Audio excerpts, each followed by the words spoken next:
నమస్తే welcome to Telugu 360 Kalvakuntla Kavitha గారు రాసిన లేఖ సంచలనంగా మారిపోయింది. గత కొద్ది రోజులుగా చూస్తూ ఉన్నాము.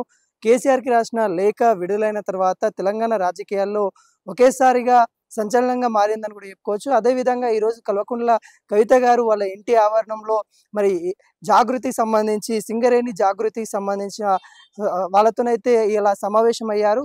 పార్టీకి సంబంధించిన కీలక వాటి గురించి మాట్లాడినట్టు కూడా తెలుస్తూ ఉంది. అదేవిధంగా కవిత గారు కొత్త పార్టీ పెడతా ఉన్నారా అనే ఆరోపణలు కూడా చాలా వస్తున్నప్పటికీ కూడా వాటి మీద క్లియరెన్స్ గురించి వాళ్ళ యొక్క ఎవరైతే జాగృతికి సంబంధించి కార్యకర్తలు ఉంటారో కీలక నేతలతో ఈరోజు సమావేశమైనట్టు కూడా తెలుస్తూ ఉంది. వాళ్ళ నుండి వాళ్ళ యొక్క ఒపీనియన్ తీసుకున్నట్టు కూడా తెలుస్తూ ఉంది.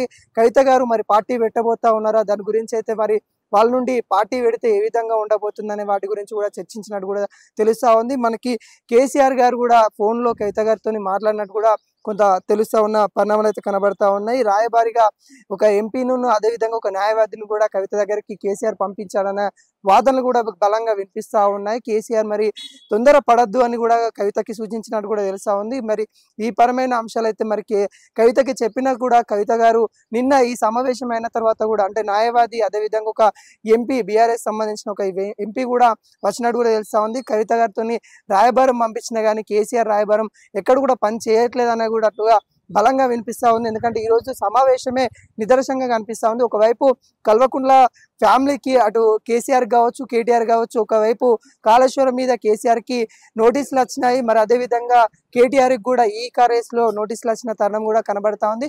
వాటిని కూడా ఎప్పటికప్పుడు కవిత గారు ఖండిస్తూ ఉన్నారు.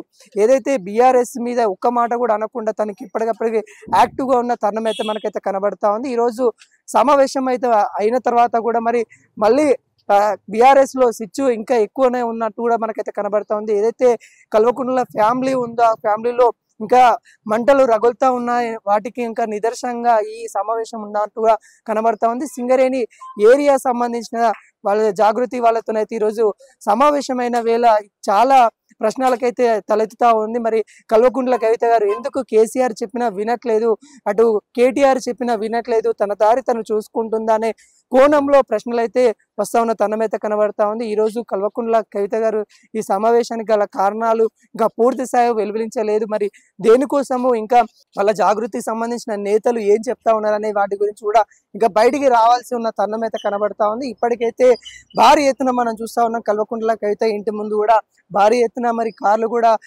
ఉన్నట్టు కూడా తెలుస్తా ఉంది. అంటే చాలా మంది నేతలు కూడా ఇంటికే వస్తూ ఉన్నారు. జాగృతికి సంబంధించిన సమావేశాలు కావచ్చు లేకుంటే పార్టీకి సంబంధించిన సమావేశాలు ఏర్పాటు చేస్తూ ఉన్న తరుణం అయితే కనబడతా ఉంది. మరి ముమ్మాటికి ఒకవేళ రాజకీయంలో తెలంగాణలో మరో పార్టీ రాబోతా ఉందా, సమైక్య తెలంగాణ తెర మీదకి మరి కల్వకుంట్ల కవిత గారు తీసుకురాబోతా ఉన్నారు అనే విషయాలు కూడా కొంత ఆలోచించాల్సిన పరిస్థితి అయితే ఇక్కడ నెలకొన్నట్టు కూడా తెలుస్తూ ఉంది. కేసీఆర్ రాయబారం పంపించినా కానీ ఎక్కడ కూడా చెల్లలేనట్టుగానే మనకైతే కొంత కనిపిస్తూ ఉంది. ఇంకా పూర్తి స్థాయిలో అయితే మనము చూడాల్సి ఉంది. మరి కవిత గారు కొత్త పార్టీ పెడతారా లేకుంటే కేసీఆర్ బాటలోనే నడుస్తారా, లేకుంటే కేసీఆర్ని కూడా దేవుడని చెప్పిన అతను కేసీఆర్ చుట్టూ దయ్యాలు ఉన్నాయన్నట్టు కూడా తను వ్యాఖ్యలు చేయడం అయితే జరిగింది. మరి ఆ దయ్యాలు ఎవరు అన్నట్టు కూడా ప్రతిపక్ష నేతలు అడుగుతా ఉన్నారు. ఇక్కడ దయ్యాలు ఎవరు, మీ పార్టీలో ఉన్న దయ్యాలు ఎవరు అన్నట్టు కూడా కొంతమంది ప్రశ్నలు రేకెత్తించే తరుణంలో కూడా అతుతా ఉంటాయి. ఇంకొక వైపు ఈ టాపిక్ మీద అంటే కల్వకుంట్ల ఫ్యామిలీలో ఏదైతే మంటలు మండుతూ ఉన్నాయో లేకుంటే ఫైర్ అవుతా ఉందో అక్కడ తగాదాలు అవుతా ఉన్నాయి, వాటికి